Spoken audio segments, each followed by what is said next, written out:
পিঠা প্রেমীরা, আজকে এমন এক কুলি পিঠা বানাবো যা একবার খাইলে পাশাপাশি আন্টিও রেসিপি চাইবে। রকমের স্নিগ্ধ পরিবেশে প্রথমে পরিমাণ মতো আমাদের নিয়ে নিতে হবে ময়দা।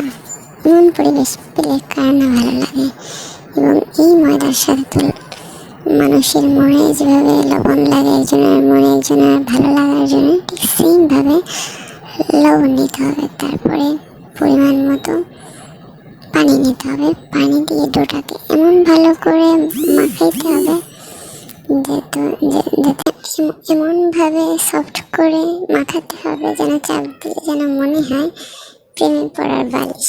নারিকেল, এটা কিন্তু সাধারণ কোনো নারিকেল না, এটা কিন্তু সেই চাঁদ থেকে আনা হয়েছে শুধুমাত্র আমার জন্য।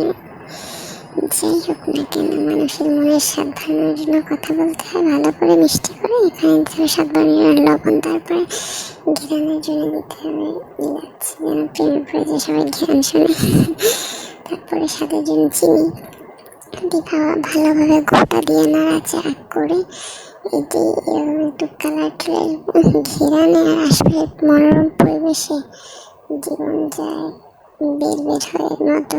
যাই হোক না কেন, তারপরে আমি নারিকেলটাকে সুন্দর উঠে তারপরে ওই যে প্রথম প্রেমের বালিশের মতো ডো তৈরি করে রাখলাম, সেই ডো থেকে আটা নিয়ে ভালোভাবে সেটাকে গোল করে বেলতে হবে। যদি আমি গোল করে বেলতে পারি না, বাংলাদেশের মানচিত্র সমস্যা নেই, তার ভিতরে দিতে হবে ওই নারিকেলের ডো দিয়ে সুন্দরভাবে এরকমের মোলায়ন হাতে করতে হবে।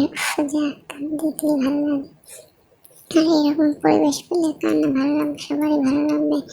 এরকম মনোরম পরিবেশে অনেকে প্রেমে পড়ে যায়, যদি আমার না এই পরিবেশে প্রেমে পড়ে যায়, তার সাথে এরকম তার কিছু বলারই থাকে না, অসাধারণ লাগে খেতে।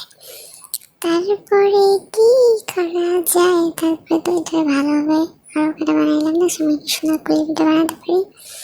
কি কি খেলা করতে, তারপরে দিতে অয়েল দিয়ে ভালোভাবে নাড়াচাড়া দিয়ে জীবন ভালোবাসা দুইটাই সময় লাগে। এই গরম গরম কুলি পিঠা কামড় দিলে কামড়ে মজা কে কে খেতে যাও অবশ্যই জানাতে পারো, এবং কে বানাতে পারো আমাকে অবশ্যই লাইক কমেন্ট করে জানাতে পারো, এবং তোমার সেই পাশাপাশি আন্টিকে শেয়ারও করে দিতে পারো।